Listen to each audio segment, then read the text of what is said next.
हाँ जी बेटा, हम लोग बात करने के लग रहे थे ह्यूमन ब्रेन के बारे में, है ना, कि कंट्रोल और कोऑर्डिनेशन के अंदर ये जो टॉपिक है हमने किस किस के अंदर पढ़ लिया। प्लांट्स के अंदर पढ़ लिया कि प्लांट्स के अंदर केमिकल्स जिनको कि फाइटो हॉर्मोन्स बोलते हैं, और इसके अलावा हमें प्लांट्स की मूवमेंट भी देखने को मिलती है, यही सब किया था। अब कंट्रोल और कोऑर्डिनेशन हमने स्टार्ट किया ह्यूमन के अंदर, और ह्यूमन के अंदर हमने सबसे पहले बात की हमारे ब्रेन, है ना, नर्वस सिस्टम कि जो नर्वस सिस्टम था वो 3 पार्ट में डिवाइड था, जिसमें कि जो सेंट्रल नर्वस सिस्टम होता है उसमें सबसे पहली चीज कौन सी आती है, हमारा ब्रेन।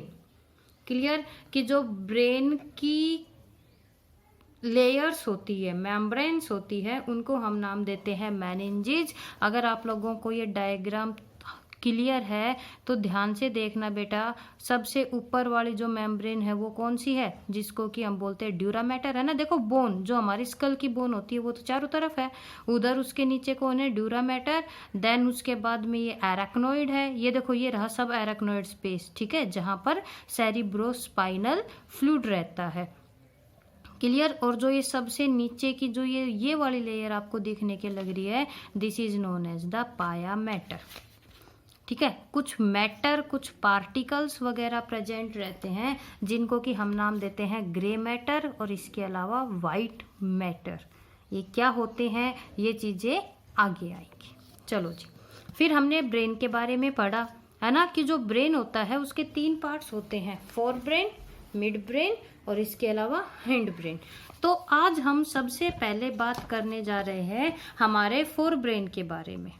बेटा जो हमारा फोर ब्रेन होता है उसका जो सबसे पहला पार्ट होता है, ठीक है, उसका नाम है ओल्फैक्टरी लोब। क्लियर। ब्रेन का जो सबसे पहला पार्ट है जिसको कि आप बोलने के लग रहे हैं ओल्फैक्टरी लोब। क्लियर। ओल्फैक्टरी ये हालांकि कुछ हायर लेवल का है। अगर एनटीएससी की बात करें या कुछ भी करें, मैं आपको साथ के साथ टिक करते हुए चलूंगी या बताते हुए चलूंगी कि जितना आपके सिलेबस में है या जितना आपके एनटीएससी में आता है। क्लियर। चलो जी, देखो ओल्फैक्टरी, ओल्फैक्टरी जो वर्ड है बच्चे वो लिया गया है ओल्फैक्शन। ओल्फैक्शन का मतलब होता है स्मेल, समझे। इसका क्या मतलब हुआ, हमारा ब्रेन का वो पार्ट जो कि हमारे ओल्फैक्शन को कंट्रोल करता है। देखो स्मेल अच्छी है या वो फ्रेग्रेंस है ना, खुशबू आई या बदबू आई, ये हमारा दिमाग हमें बताता है। कैसे कि हमारे जो नोज के अंदर रिसेप्टर्स रहते हैं वो जाते हैं और वो ब्रेन को इंफॉर्मेशन देते हैं। तो ओल्फैक्टरी लोब वो पार्ट ब्रेन का जो कि कंट्रोल करता है हमारी स्मेल या फ्रेग्रेंस को। Clear. Which are concerned with the sense of the smell. आपके लिए यही काफी जरूरी है। अगर इससे ज्यादा बात करें तो जो ये ओल्फैक्टरी लोब्स रहते हैं ये 2 पार्ट में डिवाइड होते हैं। एक बार ये डायग्राम एंटीरियर, बेटा इसको कट करके दिखाया हुआ है, वेंट्रल व्यू है। अगर हम इसको उल्टा करके देखेंगे दिमाग को, ठीक है, तो आपको ये स्ट्रक्चर दिखाई दे रही है। देखो इसके ऊपर लिख रखा है ओल्फैक्टरी बल्ब, दिखाई दे रहा है ना। कि देखो ये जो ओल्फैक्टरी लोब रहता है ये 2 पार्ट में डिवाइड हो गया, और इन दोनों पार्ट को हम क्या नाम देते हैं, ओल्फैक्टरी बल्ब के नाम से जानते हैं। क्लियर। और ये देखो इन दोनों बल्ब को, हमारे जो ओल्फैक्टरी लोब्स रहते हैं उनको हमारे ब्रेन ने पूरी तरह कवर कर रखा है। तो अगर आप इस तरह देखोगे तो आपको कभी भी दिखाई नहीं देगा, लेकिन अगर हम इस तरह वेंट्रल व्यू करेंगे तो हमें हमारे जो ओल्फैक्टरी लोब्स हैं वो इजीली दिखाई दे देते हैं। क्लियर। चलो जी, अब उसके बाद में हमारे ब्रेन का जो सेकंड, फोर ब्रेन का जो सेकंड पार्ट आता है, this is known as cerebrum. याद रखना, this is the largest and most complex part of the human brain. बेटा सबसे पहली और सबसे इंपॉर्टेंट बात कि जो सेरिब्रम होता है वो लार्जेस्ट पार्ट होता है। क्लियर। और इसके अलावा हमारे मोस्टली जितने भी फंक्शन, देखो 99% जो फंक्शन है जो कि कंट्रोल होते हैं ब्रेन के through, all are controlled by the cerebrum. आप अलग अलग बुक में अलग अलग पढ़ोगे, कहीं लिख रखा होगा कि 80% हमारे जो फंक्शंस है वो सेरिब्रम करता है, किसी ने 90% लिख रखा है। लेकिन अगर मैं आपको एक्यूरेटली बताऊं, हमारे 95 से लेके 99% जो फंक्शन है उनको सेरिब्रम कंट्रोल करता है। हमारा लिखना, पढ़ना, किसी चीज को याद करना, ठीक है, क्या हमारा टेम्परेचर है, कौन से टाइम पे क्या चीज होने के लग रही है, all these are controlled by the cerebrum.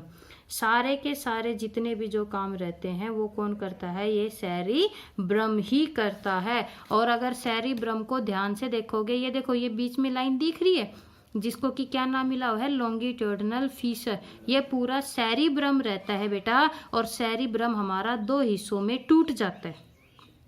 Clear. Hemisphere, एक स्फीयर जानते हो ना, कि मान लो ये तो स्फीयर है और मैंने इसको अगर इस तरह तोड़ दिया तो हमारा सेरिब्रम है तो ऐसा, लेकिन ये 2 पार्ट में डिवाइडेड है, इसलिए हम इसके लिए क्या लिखते हैं, it is formed of left and right hemisphere. कई बार नहीं कहते हैं कि जब हम राइट हैंड से काम करते हैं तो उस टाइम पे लेफ्ट ब्रेन काम कर रहा होता है, लेफ्ट से करते हैं तो राइट काम कर रहा है, वो होता सेरिब्रम ही है, लेकिन इसका लेफ्ट या जो राइट पार्ट होता है बेटा वो उस टाइम पे क्या कर रहा होता है, काम कर रहा होता है। क्लियर, सबसे पहली बात। चलो जी, अब उसके बाद ये जो जितना भी दे रखा है ये आपके सिलेबस में नहीं है। अब हम आगे बात करेंगे हमारे सेरिब्रम के अंदर जो लोब्स वगैरह प्रेजेंट होते हैं। ठीक है, ये देखो, जब हमने बात की कि एक लॉन्गिट्यूडिनल लाइन रहती है जो कि सेरिब्रम को क्या करती है, एक दूसरे से सेपरेट करती है, जिसकी वजह से 2 सेरिब्रम हेमिस्फीयर वहां पर बनते हैं, है ना। क्लियर। अब जब हम सेरिब्रम की बात करेंगे, the most important according to your NTSC, cerebrum में 4 लोब होते हैं। सेरिब्रम में कितने लोब होते हैं, 4। फ्रंटल सामने वाला, पैराइटल साइडों वाला, टेम्पोरल और इसके अलावा ओसिपिटल। क्लियर बेटा, इनको याद सिर्फ इसी तरह रखा जा सकता है कि हमारी जो आंखें होती हैं, ठीक है, उसका जो लोब है उसका नाम है ओसिपिटल। अब ये जो चारों लोब है एक्चुअल में इनकी जो पोजीशन है वो कैसे कहाँ होती है मैं अभी आपको अब दिखाती हूँ। ये देखिए, अगर हम लेटरल साइड से, ठीक है, बात करेंगे तो अब देखो, जब हमने वेंट्रल व्यू दिखाया था तो इसमें आपको लगभग सारी चीजें दिखी थी, लेकिन लेटरल साइड में देखना सिर्फ ब्रेन के हमें मेन पार्ट दिखाई दे रहे हैं।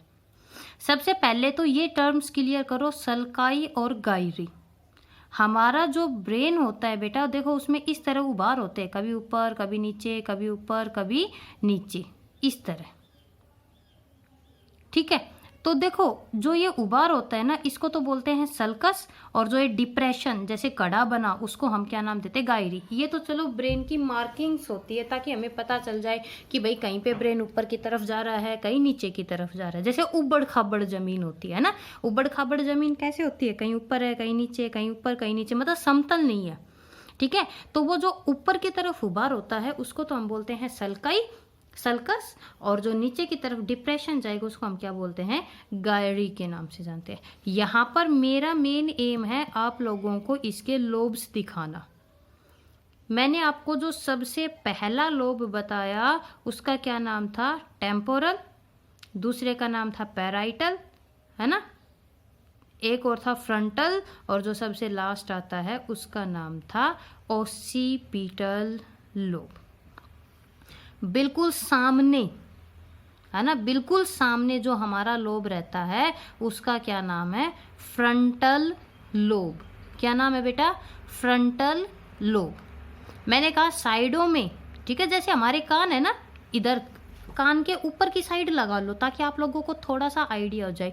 वहां पर जो लोब होता है उसको हम बोलते हैं पैराइटल, पेरिफेरी की तरफ। ठीक है, टेम्परेरी बेचारा इधर उधर भागता रहे, यानी कि थोड़ा सा हाइंड ब्रेन की तरफ रहता है जिसका नाम है टेम्पोरल। और ये देखो जो इधर पीछे की तरफ रहेगा उसका क्या नाम है, ओसिपिटल लोब। ये जो लाइनें इनको सेपरेट कर रही है ये मैं आपको जानबूझ के नहीं बता रही, इतना नहीं आता लेकिन फिर भी पता होना चाहिए। देखो ये वाला एरिया है फ्रंटल, है ना, और ये है टेम्पोरल।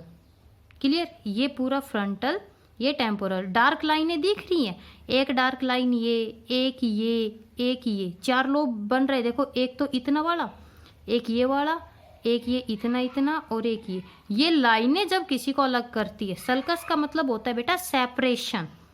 तो देखो, फ्रंटल और जो टेम्पोरल जिस लाइन से अलग होता है उसको हम क्या बोलते हैं? Lateral sulcus. क्या नाम देते हैं?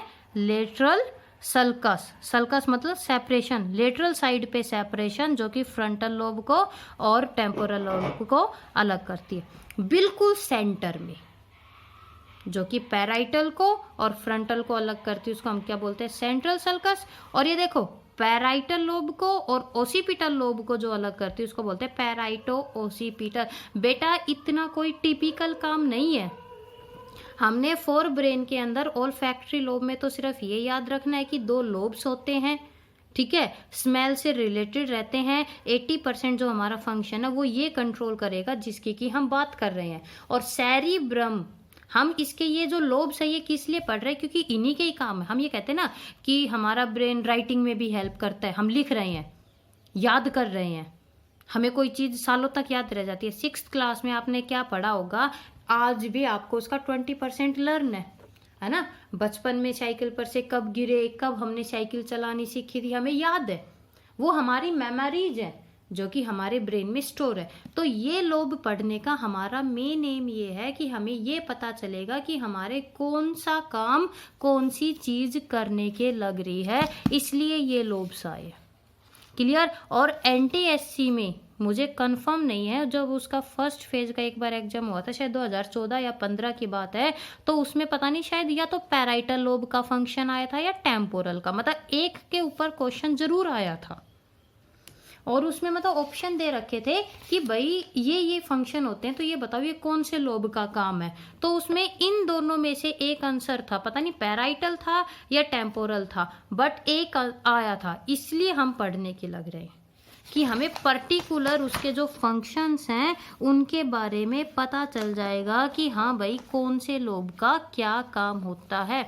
अदरवाइज देखो, ये काफ़ी टिपिकल वर्क होता है अगर हम ब्रेन को डिटेल में करना चाहें तो, बट आपको इतना नहीं करना। आप आ जाओ हमारे इधर, ये देखो चीज़ें कुछ क्लियर होने के लग रही हैं। एक सेकेंड, इसको और थोड़ा सा क्लियर बनाते हैं। ये लीजिए, ये देखो, सबसे पहले बात कर रहे हैं फ्रंटल लोब की। जब हम फ्रंटल लोब की बात करेंगे, देखो, inner monitoring of complex thoughts and action. कई बार हम बहुत सोच विचार करते हैं तो हमारी थॉट को, हमारे एक्शंस को, देखो क्रिएटिविटी, हम क्या कहते हैं बेटा? क्रिएटिव बनो, है ना। इसके अलावा हम क्या कहते हैं? Translation of perception. परसेप्शन का मतलब आपने कुछ चीज सोची, मैंने क्वेश्चन दिया कि बेटा ये बताओ क्या होता है, आप लोग आइडिया लगाते हो। परसेप्शन, परसेप्शन का क्या मतलब होता है बेटा? जो भी चीज हमारे माइंड में आई उसको ट्रांसलेट करना, उसको बताना। Memorize memories into plans of muscle movement. हमें ये पता है कि हमें कब कौन सा क्या काम करना है। Reality testing of the judgment. कई बार ऐसा होता है ना कि हम लोग सोच विचार बहुत, और बच्चे तो खास कर, है ना, कौन गलत है कौन सही है, और अगर किसी ने गलत किया तो उसके साथ क्या करना है। एक्चुअल जजमेंट का जो डिसीजन है वो लेता है ये frontal lobe. Control intellectual ability. Intellectual ability का मतलब रीजनिंग, रीजनिंग पढ़ रहे हो, है ना, उसमें ये सारे आ जाते हैं। Decision making, emotions, will power. हम कहते हैं हमारी विल पावर स्ट्रांग है, NTSC क्लियर करेंगे जी। हमारी पर्सनैलिटी, ठीक है। तो इसी चीज को अब हम नेक्स्ट वीडियो में कंटिन्यू रखेंगे। अभी करवाती हूँ इस चीज को।